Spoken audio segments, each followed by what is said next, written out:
¿Sabes qué día es hoy? Hoy es el mejor día de la semana. Te estarás preguntando, ¿por qué? Si no ha pasado nada especial. Pues sí, ha pasado una cosa, que es que inauguramos una nueva sección en este canal. Y tú dirás, ¡Ah! Dimas, una nueva sección, cuéntame cuál es. Pues esta nueva sección es una donde yo voy a ir comentando noticias relacionadas con el software, con el mundo de la programación, así muy tranquilamente mientras me tomo un té y vamos a hablar de tópicos que a mí me parecen interesantes. Comentamos un poco la noticia muy por encima, o sea, no me voy a poner aquí a leer parrafotes. Y lo importante es que yo os doy vuestra opinión y luego vosotros en los comentarios pues me dais la vuestra. Entonces, se me ha ocurrido esta idea porque he pillado el corona y no tengo la cabeza como para grabar programando. O sea, hoy no sé programar. Entonces, si notáis un poco la voz ronca, que me cuesta un poco más hablar o respirar, pues seguramente sea por eso. Así que os pido disculpas. Os enseño ya la escena porque yo creo que ha quedado bastante chula para haberle dedicado 5 minutos, ¿vale? Veis aquí que tenemos pues a mi lado las noticias, está mi camarita un poquito pequeña y las vamos a ir comentando poco a poco. Tenemos hoy una, dos, tres, cuatro y cinco. Cinco noticias. Si os suena este formato, posiblemente conozcáis a Alex el Capo, que tiene un podcast muy chulo que se llama Alex al habla, y he copiado bastante el formato. Supongo que no me va a ver en mi vida, entonces espero que no te siente mal, no te va a sentar mal porque no me vas a conocer nunca. Pero bueno, que sepáis que está inspirado en ese podcast y os lo recomiendo 100%. De la misma forma que digo esto, las noticias vais a tener todos los enlaces en la descripción para que las podáis consultar.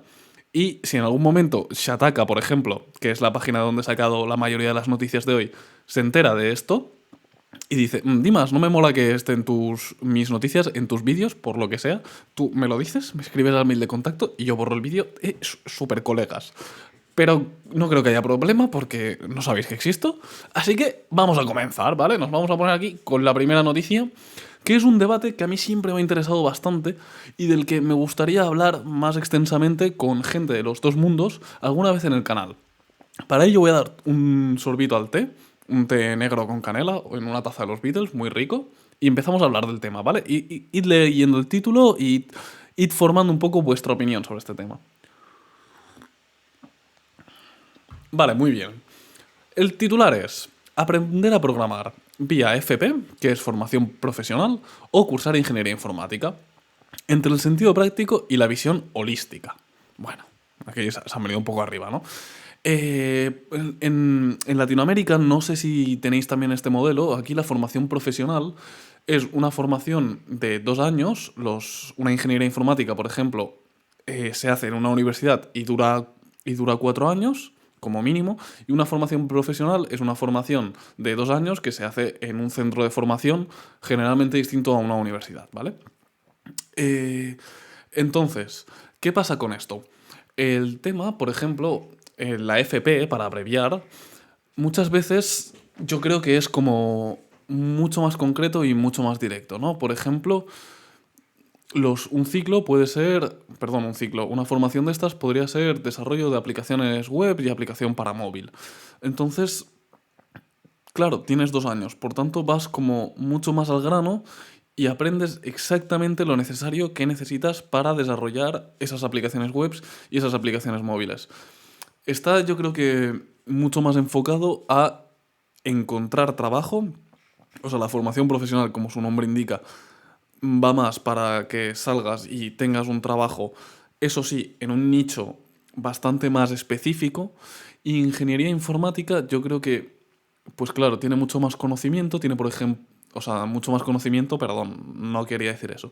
Tiene mucho más temario, ¿no? O sea, tiene muchas más asignaturas, pues simplemente porque dura el doble y evidentemente pues tiene asignaturas de matemáticas que son puras matemáticas, tiene asignaturas que son de electrónica digital, etcétera, ¿vale? O sea, hay mucho más conocimiento teórico y el conocimiento aplicado llega más tarde. Siempre hay asignaturas que son más aplicadas, evidentemente, pero a medida que vas avanzando por la carrera, pues te vas enfocando un poco más en ese contenido aplicado, ¿no? Pero claro, tienes que pasar por esos años pues que son más teóricos, que todavía no sabes cómo vas a poder aplicar eso en un trabajo en una empresa, etcétera. Entonces, bueno, aquí te pegan un tochaco y te dicen esto, te comentan un poco, te dan alguna estadística de, pues hay más gente que está cursando la formación profesional actualmente, prácticamente el doble que la gente que está cursando la carrera de informática como tal. Y entonces aquí es un párrafo que es el que a mí realmente me ha llevado la atención, que dice, este debate está caduco. ¿Qué significa? Que el debate de FP o ingeniería informática ya, o sea, ya está viejo. Eso ya no nos tendríamos que estar planteando esto.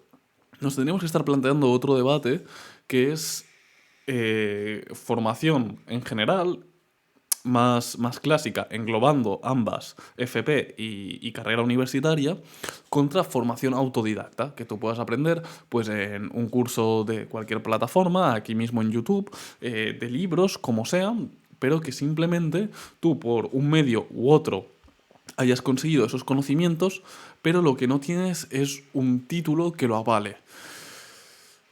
Aquí es donde yo creo que empieza el debate que realmente es bastante interesante, ¿no? Si es importante tener un título o una acreditación que certifique que tú eres capaz o que tú tienes ciertos conocimientos o no. ¿Vosotros qué pensáis de esto? ¿Creéis que un título realmente demuestra algo? ¿Creéis que es algún tipo de garantía de seguridad para una empresa? Porque al final tú, eh, cuando estás haciendo, cuando eres un, yo me pongo de parte de la empresa, de la gente que lleva el proceso de selección, y claro, una persona que tiene un título, pues de alguna forma, aunque no me parece bien, pero entiendo que para ciertas empresas, de alguna forma, esa persona ya tiene menos que demostrar que una persona que no tiene ningún título. Hablando de que no tienen una experiencia previa, ¿no? Si te viene una persona que no tiene ningún título, pero lleva 15 años trabajando en Microsoft, pues hombre, como desarrollador de software, no creo que haga falta poner en duda si es válido o no, tenga un título o no.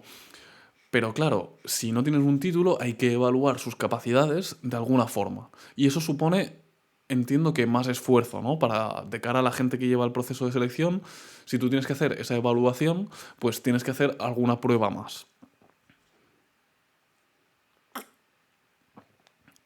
No obstante, para mí, y esta es mi opinión, que tú salgas de una carrera de ingeniería informática, por ejemplo, no asegura al 100% que tú vayas a ser capaz de desarrollar aplicaciones desarrollar aplicaciones para Android en Kotlin. ¿Me explico? Es decir, hay una probabilidad más alta que si no hubieras salido de esa carrera, pero no es un seguro 100%. Es decir, de todas formas, yo creo que a la gente que salga de ingeniería informática le van a pedir que haga pruebas técnicas. Que de esto hablaremos en otra noticia, sobre las entrevistas técnicas y demás, que tenemos tela.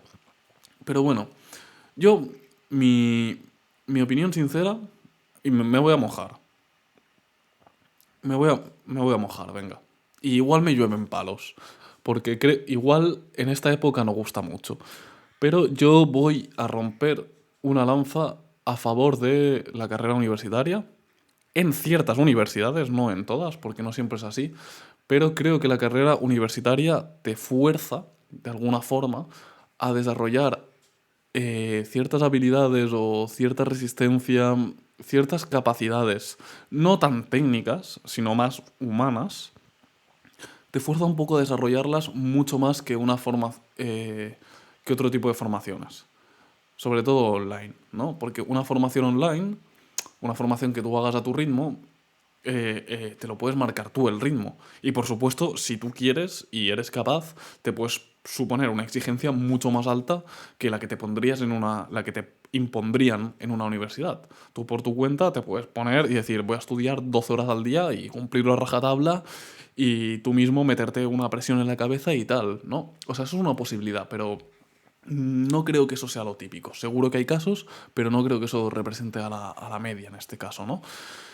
En cambio, una carrera te hace pasar por situaciones, digo, depende de la carrera y depende de la universidad, evidentemente, depende también de tus capacidades. Si eres un auténtico genio, seguramente no. Si eres una persona normal en una carrera, pues probablemente sí te haga pasar por ese tipo de situaciones que simplemente te hagan romper en tu cabeza ciertos límites de decir, tío, que no llego a esta entrega o cómo narices voy a acabar este proyecto o tal. Y al final sí o sí, porque tienes que aprobar en algún momento, lo acabas consiguiendo, aunque tú de primeras lo vieses muy complicado. Entonces yo creo que esto, la universidad te da una serie de eso, de capacidades que no las vas a encontrar en otro sitio, pero sí que las puedes encontrar en otro sitio, pero que es más difícil forzarte tú por tu cuenta a adquirirlas. O sea, simplemente te facilita o te permite vivir ciertas situaciones que te van a permitir desarrollarte en otros ámbitos, ¿no? Y esa es mi opinión. Entonces, sobre todo, pero eso no significa que sea mejor o peor, ¿eh? Evidentemente, cada uno tiene una forma de aprender y a cada uno se adaptará mejor a este tipo de historias, ¿no? A la FP, a otra a la gente le gustará más la universidad por temas de que le gusta más el campo teórico o lo que sea.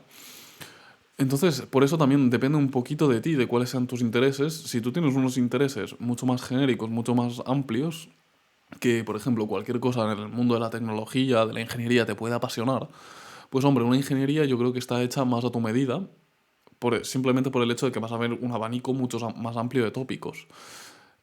No obstante, si tú tienes muy claro que lo que quieres hacer son páginas web, pues igual no necesitas hacer cálculo uno, cálculo vectorial, álgebra uno, álgebra 2 y matemáticas aplicadas a, yo que sé, a la informática. Y criptografía y historia. Igual no hace falta igual te puedes saltar todo eso si no te interesa. Y yo creo que a nivel profesional es un poco lo mismo que acabo de decir. Depende de lo que exija tu puesto. No es lo mismo que tú te digan, mira, aquí implementamos páginas web, implementamos, yo qué sé, e-commerce y utilizamos este stack tecnológico. Utilizamos el MERN stack. Siempre utilizamos MongoDB, Express, React y Node. Y siempre lo hacemos en servidores de Linux, tal. Entonces, eso pues es un conocimiento que tú necesitas saber cómo hacer esas páginas web. Y una vez sabes hacer eso, pues pum, pum, pum. Evidentemente cada uno puede ser un reto diferente, pero tu conocimiento tiene que ser eso. Eso es muy diferente a un trabajo que te diga, mira, pues nosotros tenemos varios proyectos, este cliente nos viene con estos datos, a este cliente nos tenemos que encargar nosotros de qué datos recopila de los usuarios, los tenemos que analizar, este quiere saber cuáles son su top de productos, este quiere hacer, no sé, un sistema de reconocimiento por a través de la cara para monitorizar la entrada y salida de sus empleados de una forma más dinámica, lo que sea. Entonces, claro, cuando tienes proyectos tan distintos, yo creo que la flexibilidad que te puede aportar una carrera, pues te va a ayudar un poco más. No obstante, yo creo que vengas de donde vengas, mediante la autoformación, siendo autodidacta, te puedes adaptar a cualquier situación, ¿vale? Pero como digo, pues eso de cara a las empresas va a ser más complejo, más difícil de demostrar, creo yo. Y sobre todo aquí en España tenemos un problema con la titulitis. Y tú dirás, ahora yo creo en 2022, después de toda la historia esta, de todo el apocalipsis que ha habido, de digitalizarlo todo, de que todo sea online, de que el conocimiento esté todo en la web y que haya 100.000 cursos gratuitos y que sea súper accesible y todo eso, tú dirás, ahora toda esta titulitis de formación clásica, entendiendo formación clásica, pues eso, FP, carreras, etc., centros de formación típicos. La formación clásica ya no debería ser tan exigida, ¿no? Pues en ciertos ámbitos yo creo que incluso ha crecido. Yo, por ejemplo, veo muchas ofertas de trabajo que te piden haber finalizado un doctorado, o sea, ser doctor en tu tema. Es cierto que es un campo muy especializado en el que yo busco, pero dices, igual, y te lo ponen como requisito mínimo, ¿eh? Claro. Eso es el requisito mínimo. El requisito deseado es que tú hayas hecho un cohete con 2 botellas de plástico, haya llegado a Marte y haya grabado la vida alienígena que nadie más ha descubierto. O sea, yo creo que tenemos un problema de titulitis y tal. Para cerrar esto, yo creo que la formación se tiene que adaptar a ti, no tú a la formación. Esto es importante, es decir, debes elegir algo hecho a tu medida, que siempre lo puedes complementar siendo autodidacta, que tú puedes llegar a tener los mismos conocimientos que una persona que ha hecho cualquier carrera mediante la autoformación, pero es una cosa mucho más exigente, mucho más difícil para ti y tienes que ser una persona como mucho más centrada y mucho más constante. Y luego, a nivel de empresa, pues hoy en día yo creo que sigue habiendo titulitis, entonces una formación más clásica como una ingeniería o un FP seguramente te ayuda a encontrar trabajo o como mínimo acelere el proceso o te evite alguna entrevista de más. Y yo creo que, sobre todo de cara a encontrar primeros trabajos, tiene que ser bastante más complicado. Hablando en España, porque mucha gente que me escucháis, el 80% sois de Latinoamérica y seguramente pues ahí dependiendo de cada país será una situación diferente, ¿no? Pero aquí yo creo que una persona que viene de autoformación de cara al primer empleo, sobre todo en el ámbito tecnológico, pues puede ser más complejo de conseguir, ¿no? Además porque FPs y carreras pues ya suelen tener cierto contacto con algunas empresas, tal. Fin, esto ha sido la conclusión. Vamos a pasar a la siguiente pregunta. Como veis, esto ha venido de shataka.com y ya os dejaré el link, ¿vale? Venga, la siguiente pregunta viene de wired.com y la siguiente pregunta, la siguiente noticia, ¿no? Y ¿quieres conseguirlo como un biólogo? Mejor aprende a programar, ¿no? O, bueno, mejor, más te vale aprender a programar. Este es el titular. Realmente aquí cuenta la historia de una bióloga y tal, así un poco de cómo ella se tuvo que... en qué situación se vio para ponerse a aprender a programar. Habla de Python en concreto. Y bueno, cuenta un poco su historia. A mí no me interesa tanto la historia de esta persona, que a quien le interese, porque igual está en una situación similar, que la lea, que tendrá el link. Pero vamos a comentar un poco la parte de aprender a programar. En lo que me quiero centrar es aprender a programar cuando tú vienes de otra profesión. O sea, cuando tú no eres ingeniero informático o ingeniero de algo que se asemeje a la informática, de profesiones como biología, yo qué sé, filología o historias así, alguna profesión de medicina, ciencias de la salud, lo que sea, gente que empieza a aprender a programar porque ve que su trabajo pues, puede ser beneficioso adquirir esa capacidad, ¿no? Entonces, id pensando un poquito qué opináis de este tema. Yo voy a dar un trago aquí al té. Y bueno, aquí ella comenta, a ver, por aquí. Sí, mira, dice, se dio cuenta que sería bueno, pues, automatizar procesos de análisis de datos, ¿no? Porque ella es una bióloga y tal. Entonces, que hay muchas cosas que pueden ser molestas, que te pueden limitar el tiempo, y si tú lo tienes automatizado, pues te ahorras un poquito, bastante tiempo, la verdad. Y bueno, ahora mismo no recuerdo el párrafo, pero creo que por esta zona comenta que como una especie de comida o de quedada con diferente gente del campo, ¿no? De la biología, preguntó, oye, ¿quién está aprendiendo a programar? Pues para sus investigaciones, para sus trabajos. Y la mayoría de ellos, o prácticamente todos, levantaron la mano, ¿no? Diciendo, oye, pues yo, mira, he tenido que aprender a programar. Y aquí yo es algo, he querido comentar la noticia sobre todo porque yo es algo que me he encontrado varias veces, que veo antiguos compañeros míos de instituto y tal, que han tomado carreras, pues eso, de, yo qué sé, de biología, de educación física, no, pero la preparación está para los deportes, no me acuerdo antiguamente era INEF, ahora no sé cómo se llama, perdón. Yo qué sé, o filología, lo que sea, y tienen que programar o utilizar ciertas herramientas que son muy, muy, muy similares a la programación, ¿no? Que es un lenguaje de programación de muy, muy, muy alto nivel, que es prácticamente una herramienta donde casi no tienes que programar, pero al final toda la lógica y todas las instrucciones que tú dan son muy similares a un lenguaje de programación. Y esto me he encontrado, como digo, en diferentes ámbitos que a priori no tienen nada que ver con la programación. Y aquí el tema que yo quiero comentar es igual puede ser beneficioso. O sea, yo creo que es una buena habilidad aprender a programar, pero para lo que tú necesitas, para tu zona.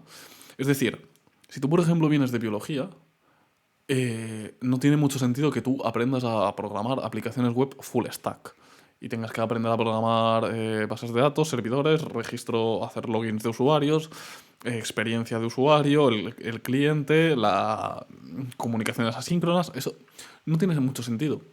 Pero igual si tú, por ejemplo, has tenido que estudiar, yo qué sé, asignaturas como bioestadística y tú en tu investigación, en tu trabajo, pues yo qué sé, vas haciendo, imagínate, tienes plaquitas que las pasas por el telescopio o por una camarita y esa camarita te extrae cierta información y esa información se va guardando en un fichero, en un Excel, en un CSV o lo que sea.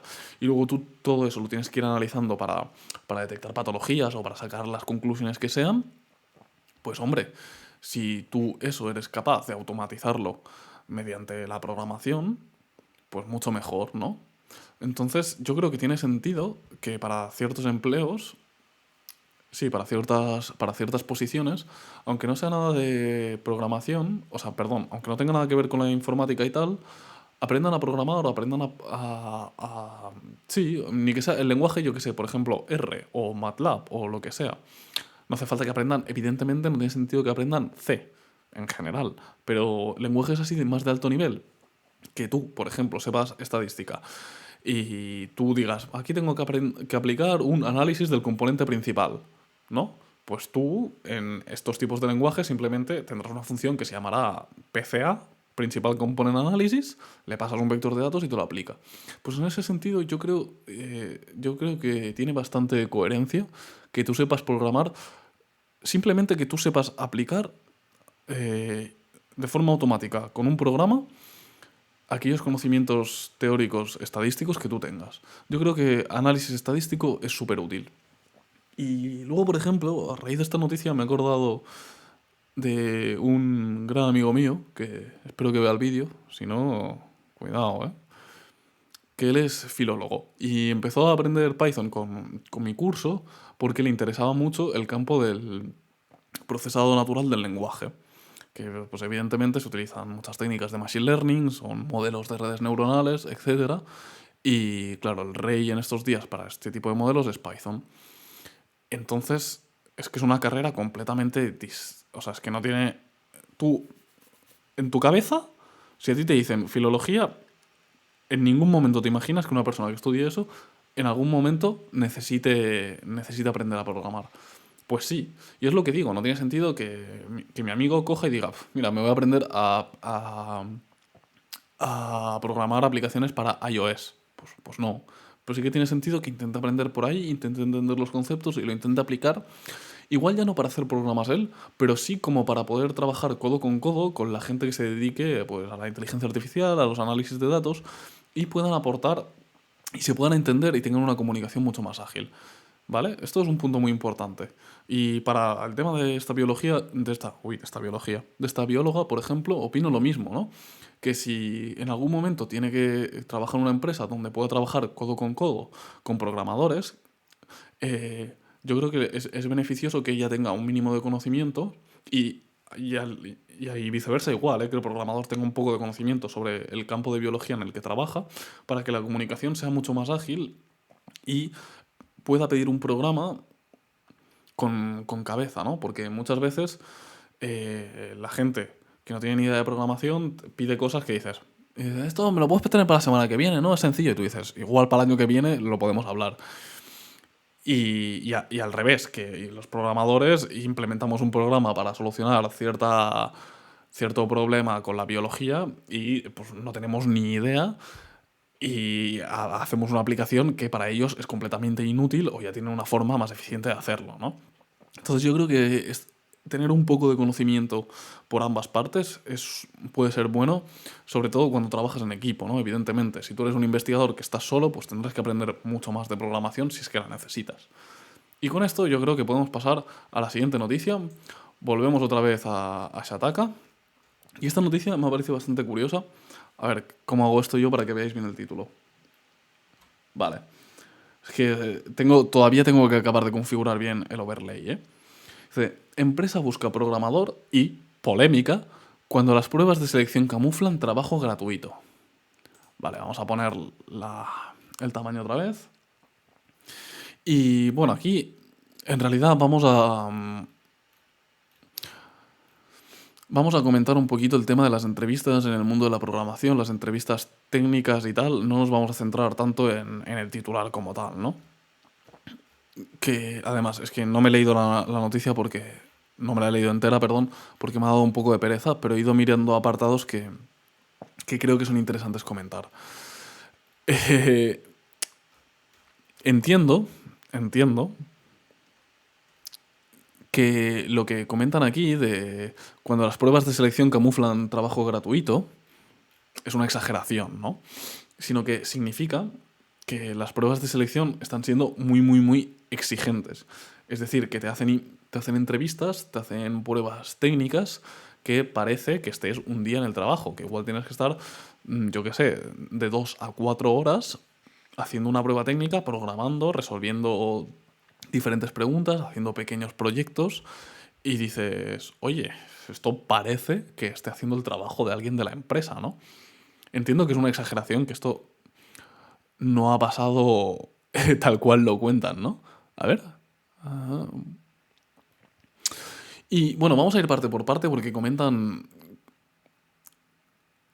ciertas cosas. Realiza para demostrar si me lo pago las piezas son numerosas. Vale.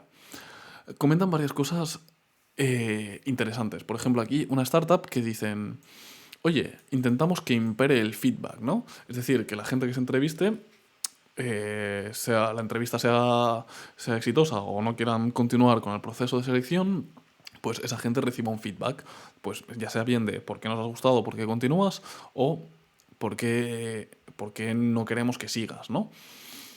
Y esto es algo que no suele pasar. Es decir, cuando tú envías un currículum, muchas veces, en general, quitando contestaciones automáticas, de eso que dicen, hemos recibido tu candidatura, vamos a procesar, no sé qué. Cuando tú envías un currículum, si no te dan una entrevista, yo creo que en el 95% de los casos no vas a recibir una respuesta humana. Y si recibes una respuesta humana es una plantilla donde ponen tu nombre y te dicen, no, sentimos que no sigas hacia adelante, tal. Al menos en este ámbito, y al menos en empresas españolas, que es lo que yo conozco un poco, tampoco mucho.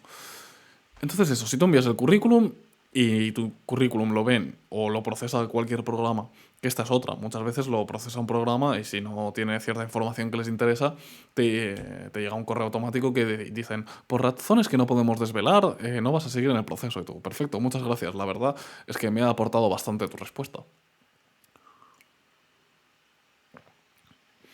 Entonces, eso. Y luego, si no hay ningún programa informático, pero lo ve una persona de recursos humanos y no le interesa, claro, yo entiendo que tú tienes 300 currículums por oferta y simplemente haces así o pasas al siguiente documento y dices, ya está, que te apañas, espabila, ¿sabes? Y en ese punto lo puedo entender, pero por ejemplo, cuando tú ya has hecho una primera entrevista, el tema este del famoso ghosting es algo típico. Y si no, ghosting es que tú haces la entrevista y ya no sabes más nada, ¿sabes? Ya no te vuelven a contactar. Es medianamente típico, no diría yo, al menos en mi experiencia propia, no es lo que pasa siempre, pero es algo que ocurre con cierta frecuencia, ¿no? Y también muchas veces lo que también ocurre, yo diría que con mayor frecuencia, es que te devuelvan un correo diciendo no sigues, punto. Y ya está, y no hay más feedback. Y no te dan una razón específica, no te dan nada. Y eso, hombre, yo creo que allí dos líneas, porque realmente las personas que has entrevistado y no siguen ya no son tantas, ¿no? Exceptuando empresas mega multinacionales, súper grandes, que hacen procesos de selección loquísimos.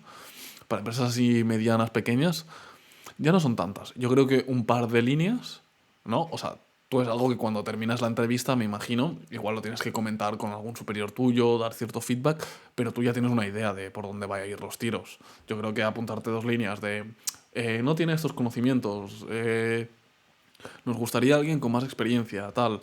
Pues yo creo que no cuesta nada apuntarte dos líneas y luego en el correo las adjuntas y dices, mira, no vamos a seguir por esto. Y ya está. No pasa nada. Es que yo creo que es algo bueno y sobre todo a nosotros como candidatos nos ayudaría muchísimo a mejorar y a saber exactamente qué es lo que quieren, ¿no? Porque muchas veces lo que quieren es que tú domines absolutamente todas las cosas informáticas del universo y eso pues es poco realista. Vamos a seguir un poquito para abajo y te dicen aquí, un fin de semana de trabajo sin garantías. Eh, sí, y te dicen, mira, he tenido que tirarme un fin de semana completo para hacer una prueba de código. Esto, tío, mira, aquí además tengo una anécdota que es que me pone, mira, yo cogía, yo, mira, imaginaos esto, yo hago un partido, ¿vale? Un partido político en España. Eh, Di más o menos, se llamaría el partido. Di más o menos, ¿vale? Y no tengo ningún tipo de programa político, no tengo ningún tipo de ideología. Mi único fin es prohibir las entrevistas técnicas completamente. Ya está, o sea, es mi único motivo por el que haría un partido político. Ya está, todo lo demás me da igual, solo entraría, prohibiría de por vida las entrevistas técnicas y me iría. Ya está. Es que, tío, a ver, tú hablo de las entrevistas técnicas, por ejemplo, que te envían un proyecto que tienes que completar o te envían como una página de estas tipo, yo que sé, HackerRank, que hay diferentes retos y tienes varias preguntas que tienes que resolver a contrarreloj y no sé qué. Todo esto, tío, qué rabia me da. Porque, por ejemplo, una entrevista, a mí, yo qué sé, si me entrevista, por ejemplo, el jefe del departamento donde voy a entrar y me hace preguntas sobre lo que sé, me dice, ¿cómo harías esto? O mira, tenemos este tipo de proyectos, ¿cómo los enfocarías? ¿Qué tecnologías son más adecuadas?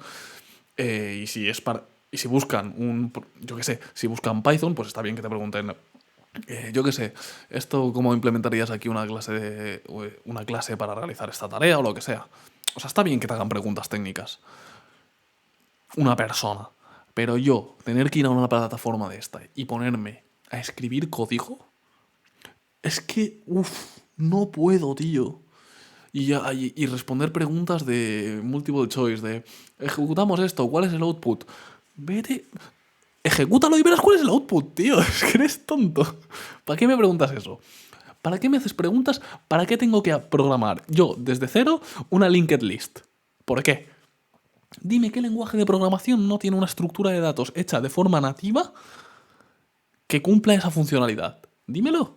¿O para qué tengo que programar algoritmos que son los típicos que tú buscas? Algoritmos, estructuras de datos en entrevistas técnicas de programación. Y las 100 primeras páginas que te salen te explican cómo programarlo paso a paso desde cero sin usar ninguna librería. ¿Para qué yo tengo que programar eso si literalmente cuando esté trabajando, el 95% de esos algoritmos no los voy a usar? Eso para empezar. Porque hay muchas que son chorradas solo para comprobar tu lógica, no sé qué, vale. Pero la mayoría de algoritmos no los voy a usar. Y si los tengo que usar, puedo abrir cualquiera de esas 100 pestañas y decir, ¿cómo es esto? Así, pum, lo adapto a mi caso, venga, hecho, ya está, a compilar. ¡Ay, Dios mío, qué rabia, eh! O sea, yo entiendo que tienes que evaluar los conocimientos de alguien. Me voy a calmar. Vamos a beber y me voy a calmar. Y tienes que evaluar la lógica y ponerlo a programar en directo es una buena forma de saber cómo piensa. Vale. Esto lo puedo entender hasta cierto punto para los que estamos recién graduados, hace poco que hemos salido de la carrera, tenemos menos de un año o dos de experiencia, pero tío, entrevistas técnicas para un puesto senior, que te viene una persona que lleva 6 años programando, eh, ¿por qué le preguntas que cómo se invierte un árbol binario? ¿Por qué? Cuando el puesto es para programar, yo qué sé, el backend con Django. ¿Cuándo va a invertir un árbol binario? No lo va a invertir. En general no lo va a necesitar. Es un tío que lleva 5 años trabajando en una empresa, programando cada día de su vida probablemente. ¿Tú te crees que necesitas hacerle una entrevista técnica de 2 horas? Igual no hace falta. Igual no hace falta. Igual los procesos de selección los podemos simplificar un poco. Os voy a poner un ejemplo. Esto es que me acaba de pasar. Y dije, qué rabia. El otro día, es una referencia a esto, el otro día me escriben al LinkedIn. Típico recruiter, ¿no? Persona de esta que se dedica a atraer gente para empresas. Y me dice, hola Dima, no sé qué, he visto tu perfil, creo que encaja, no sé cuántos, estamos sacando esto puesto de selección para desarrollador de software en... Es una de las top 5 empresas tecnológicas más grandes. No es para fardar, porque no me van a coger, nunca voy a pasar una entrevista de esos, pero simplemente me llegó como, estamos abriendo este proceso de selección, ¿eh? Este es el proceso de selección, no sé qué, estas serían un poco las funciones. Si te interesa, escríbeme, envíame tu currículum, tal. Y digo, vale, perfecto, me interesa, te adjunto aquí el currículum. Se lo mira, no sé qué, y al cabo de 2 días me dice, vale, Dimas, yo creo que puedes entrar en el proceso de selección, nos cuadra, tal. Aquí tienes los pasos que vas a tener que seguir. Venga. El email, yo no sabía si eso eran los pasos de un proceso de selección o el Nuevo Testamento. O sea, podía ser cualquiera de las cosas. Deduje que era unas instrucciones de un proceso de selección porque era un email. Y me parecía raro que la Biblia estuviese escrita online. Aparte de eso, me cuadraba. Y veo, primer paso, 1 hora y media de retos de programación online. Resolver 2 preguntas. A contrarreloj. Y yo así. ¡Ay! Típicas preguntas que tú entras, te ponen un enunciado que básicamente es la otra parte de la Biblia que se habían dejado en el correo, pues te la ponen de enunciado y tienes que resolverlo y tiene que pasar 28 tests diferentes y no sé qué.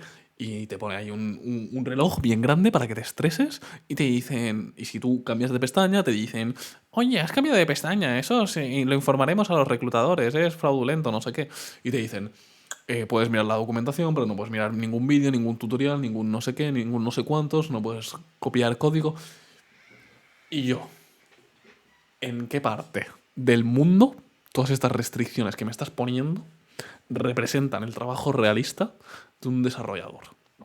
¿En qué parte del mundo? En ninguna. En ninguna. Porque si hay una persona que está programando en un ordenador, pues seguramente cuando tenga una duda dirá esto cómo se hace. Y si no le apetece leer, se pondrá un vídeo. Y si no le apetece ver a un tío vendiéndole el curso durante 1 minuto y medio y luego explicándole cómo se resuelve eso, pues se pondrá un post de alguna web. Y ya está. Ya está. No me rayes con las entrevistas. Y eso la primera, o sea, la primera parte de la primera parte. Luego otra media hora de test de aptitudes y conocimiento y personalidad y no sé qué. Y yo, tira por ahí test de aptitudes.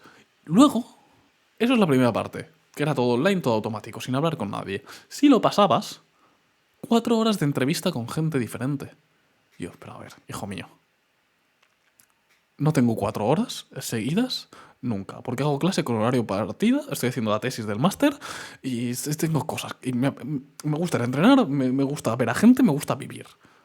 No tengo 4 horas seguidas y si las tengo no las quiero hablar con 4 personas random que no conozco de nada en inglés por teléfono, que a uno le funciona la cámara, al otro no y no sé qué. Es que no me apetece. O sea, tengo 24 años, no tengo 4 horas para explicarte nada de mi vida. Te he hecho 2 horas de preguntas online, de test de programación, de test de personalidad. ¿Qué más quieres saber de mí? Déjame vivir. Y luego, si pasabas eso, había una posibilidad bastante alta de que tuvieses otra entrevista más todavía, pues para acabar de afinar algunos puntos. ¿Qué te queda por afinar? Después de 4 horas, ¿qué te queda por afinar? Conoces hasta el grupo sanguíneo de mi abuela. Y yo no lo conozco. En fin, vamos a ver si hay algo más, ni cortas ni fáciles y tremendamente diversas. Esto es verdad, es lo que os comentaba, son muy largas, hay mucha variación, te hacen preguntas que dices, ¿para qué? No lo voy a usar en mi vida. Técnicas, la duda de que pueden usarse como trabajo gratis, la falta de información, incluso feedback de las entrevistas. Esto es verdad, ¿eh? Lo de que la duda que pueda usarse como trabajo gratis. Yo me he encontrado un par de entrevistas técnicas que te ponen, en nuestra empresa, por ejemplo, queremos implementar tal, y para ello tenemos estos recursos. ¿Cómo resolverías este problema? Y tú dices, o sea, son casos muy sospechosamente realistas, eso sí que es cierto. Dudo, es que a este punto ya no sé qué decirte. Quiero dudar que realmente van a coger el código de alguien y van a decir, venga, esto para mí, y lo van a usar de verdad. Quiero pensar que no, tío. Pero bueno, no sé. No entiendo por qué no hay unanimidad. Esto es muy cierto. Es que cada persona tiene un criterio muy distinto y no hay nada estandarizado. Es que esto es la vida. O sea, esto es la vida misma.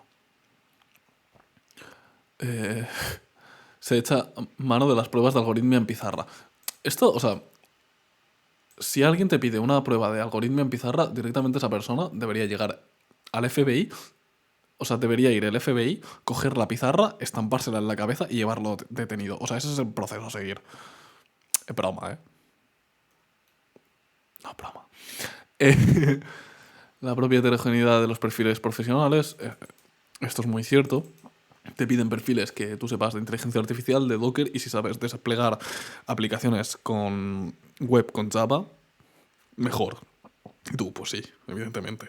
Y si puedes ir a casa del jefe cada mañana y hacerle una tortilla francesa con queso para desayunar, pues ya espectacular, sí. De otro lado de la mesa, ¿quiénes seleccionan? Cuidadito, con lo que decís. Vamos a hablar. Diseñamos un documento sobre el que no hay prueba de código, tal. Bien, no hay prueba de código, me parece bien.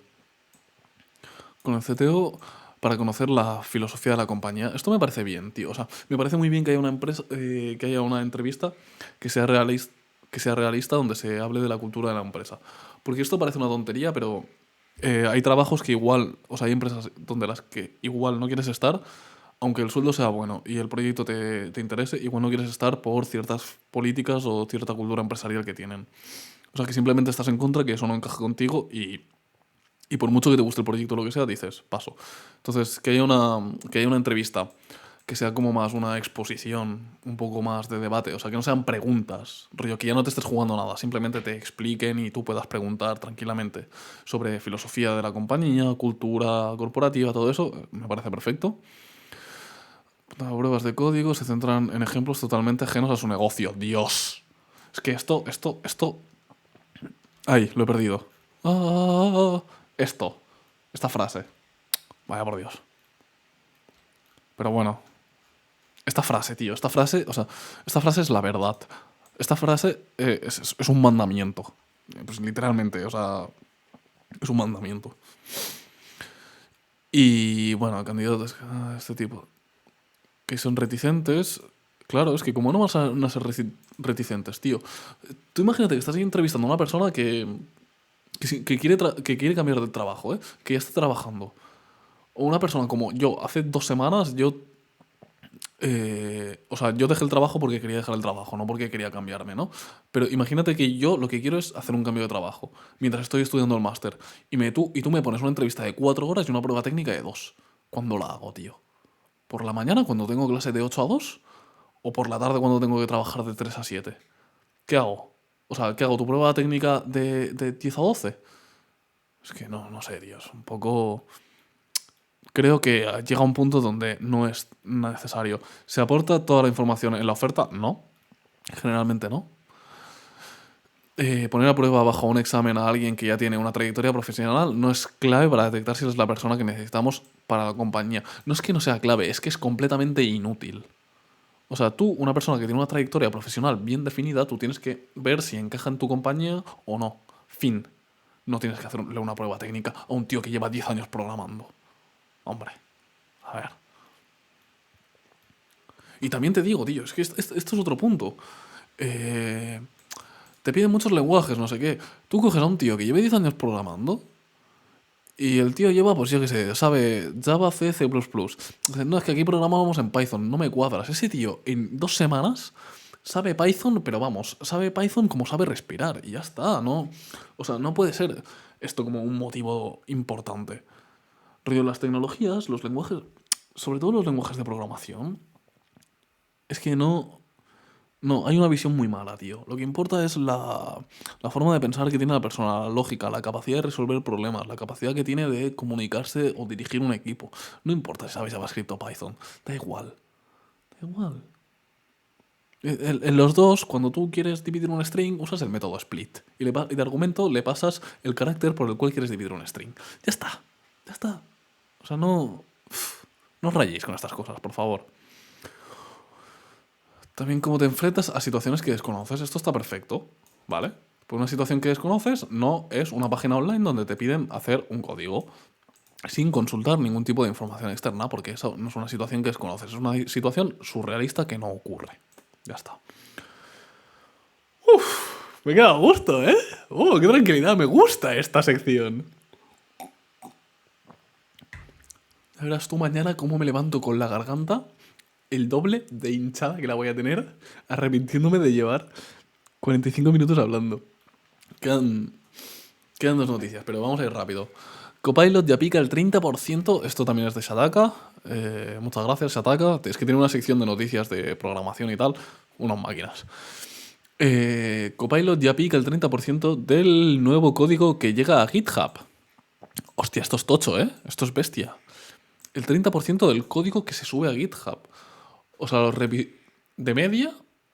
No, de media no. En total, de todas las líneas de código que hay en GitHub, que se suben nuevas, el 30% son hechas por GitHub Copilot, que es una.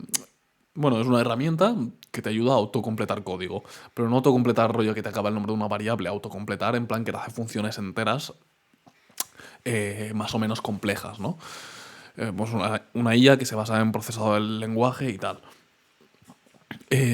O sea que 30 de cada 100 líneas te las escribe GitHub Copilot. Me parece maravilloso. Es que me parece bien, tío. O sea, no, no hay que ver este tipo de herramientas como, buah, es que me voy a quedar sin trabajo, buah, es que GitHub Copilot lo va a hacer todo. No, te va a hacer cosas. Es que te va a quitar trabajo, o sea, te va a aliviar carga de trabajo en todo caso, pero no te va a quitar el puesto de momento. Ni en los próximos X años, yo creo, ¿eh? O sea, es una herramienta para un programador. No es un sustituto de un programador. Y si esto te quita, te permite hacer las cosas más rápido, te ahorra, te ahorra posibles errores de sintaxis, porque lo autocompleta bien, sin cambiar una coma por un punto y coma ni nada, que nosotros nos podemos equivocar fácilmente clicando en el teclado. Tío, está perfecto. O sea, es que a mí me parece bien.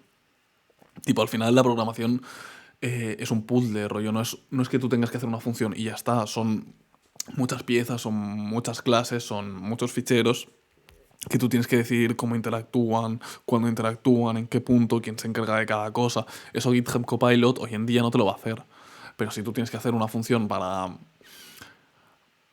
ordenar una lista según el cuadrado del número actual más la raíz cuadrada del número siguiente, pues que te lo haga GitHub Copilot, pues está bien. O sea, es una ayuda, es una herramienta más, es un autocompletar muy tocho. Yo estoy a favor, ya está, o sea, es el apocalipsis, las máquinas, no sé qué. Cállate. Crea 70 bugs por cada 1000 líneas de código, joder.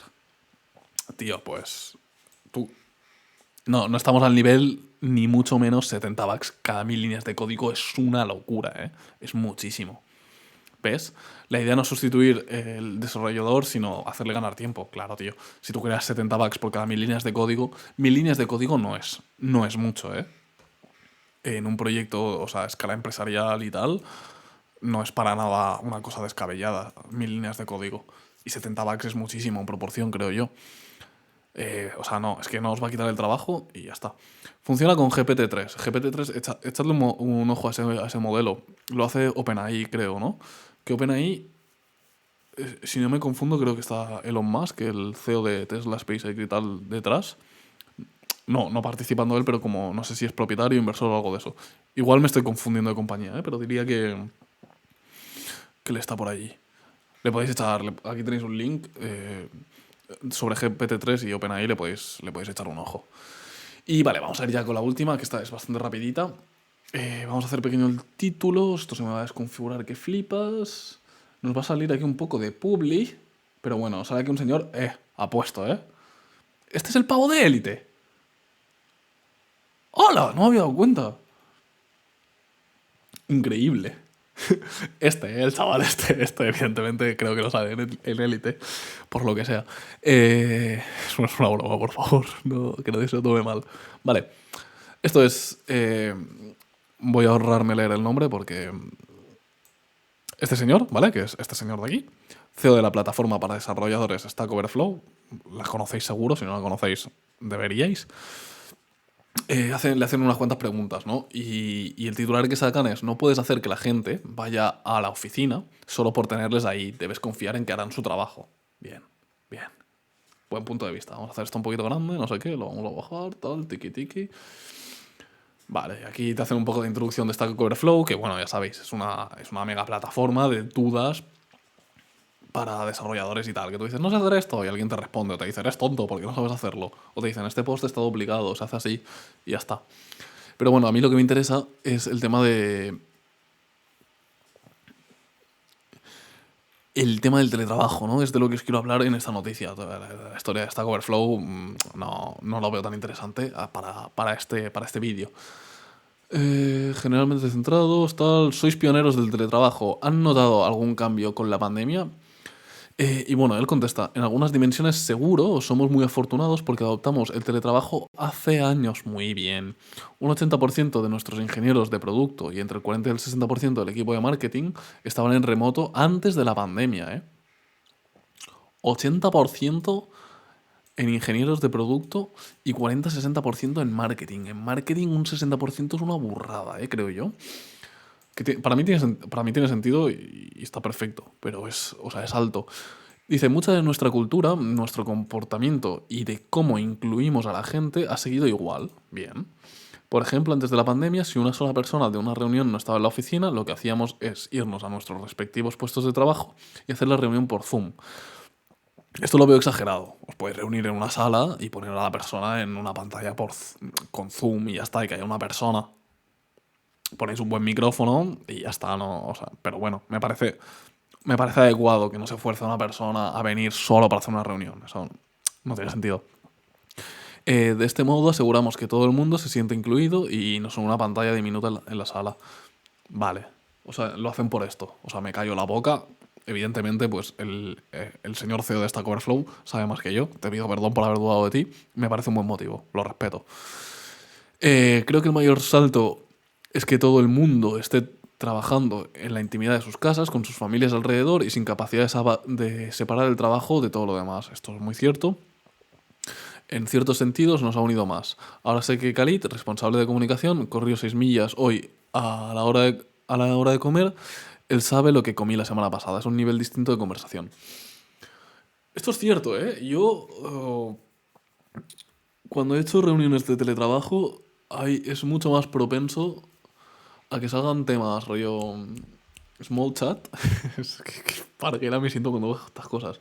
Como conversaciones estas más superficiales, ¿no? O no superficiales, sino sobre uno mismo, en el sentido de que no estás hablando de nada específicamente del trabajo, sino, oye, ¿qué tal? Pues mira, estoy haciendo esto, estoy haciendo no sé qué. Y hablas mucho más de tu día a día, de tu vida personal, más, y no únicamente te centras en el tópico laboral de la reunión. A mí eso personalmente no me gusta. Personalmente, o sea, yo prefiero que las reuniones, reunión sobre tal, hablamos de tal, solucionado, venga, siguiente. Yo prefiero eso, sea teletrabajo o sea en persona.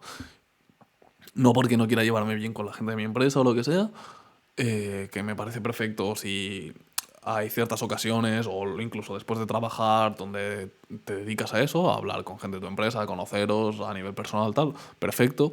Pero yo creo que las reuniones de trabajo, sean presenciales o online, se deberían hacer rollo reunión, hemos venido a hablar de esto, hablamos de esto, lo solucionamos, cerramos, porque si no, tío, cuando tienes varias reuniones al día es que no puedes trabajar, rollo, no te puedes poner a implementar código porque estás todo el rato hablando con gente.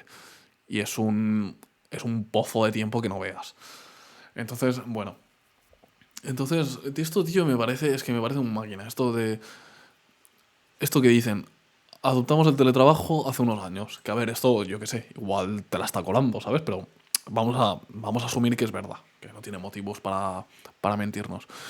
Es que, a ver, evidentemente, eh, un bombero, un reponedor, un personal de limpieza, personal sanitario, un cirujano. Evidentemente esta gente no puede teletrabajar.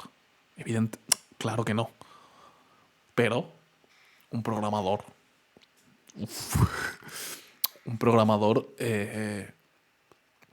tiene muy poco sentido.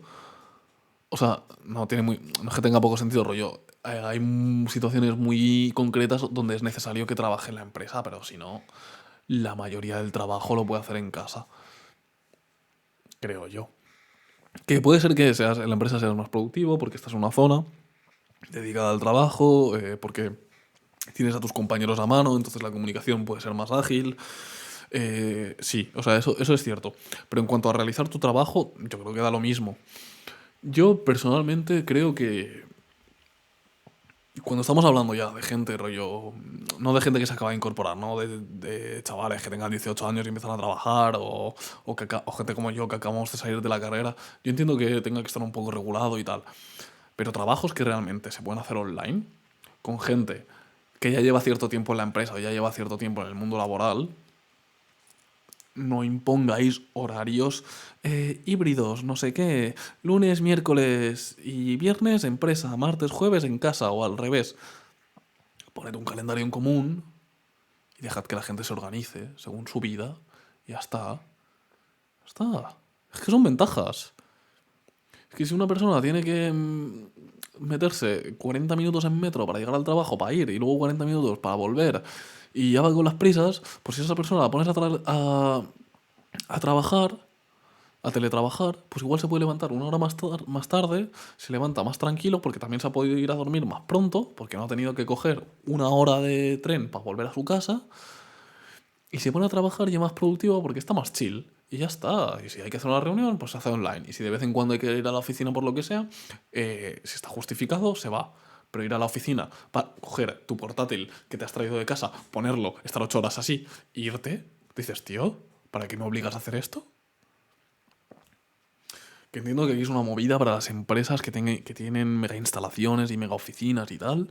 Entiendo que es una movida que el 80% de tu plantilla esté en casa, porque te estás gastando un pastizal en infraestructura para, para muy poca gente, ¿no? Entiendo ese punto de vista, pero no creo que la solución sea imponer o forzar a la gente que realmente no necesita teletrabajar, trabajar presencial, ¿no? Así que, con esto hemos terminado, hemos comentado todas las noticias. Espero que me deis vuestra opinión sobre la noticia que más os haya gustado. Espero que me deis vuestra opinión también sobre este nuevo formato, a ver qué os parece y tal. Y nada, como repito de nuevo, vais a tener todos los links en la descripción. Muchas gracias a El País, Wired y Shataka por las noticias. Eso sí, cualquiera de estas entidades tiene algún problema con que muestre sus noticias, que me diga algo, pero creo que no soy tan importante como para llegar a ese punto. Y espero que lo hayáis disfrutado.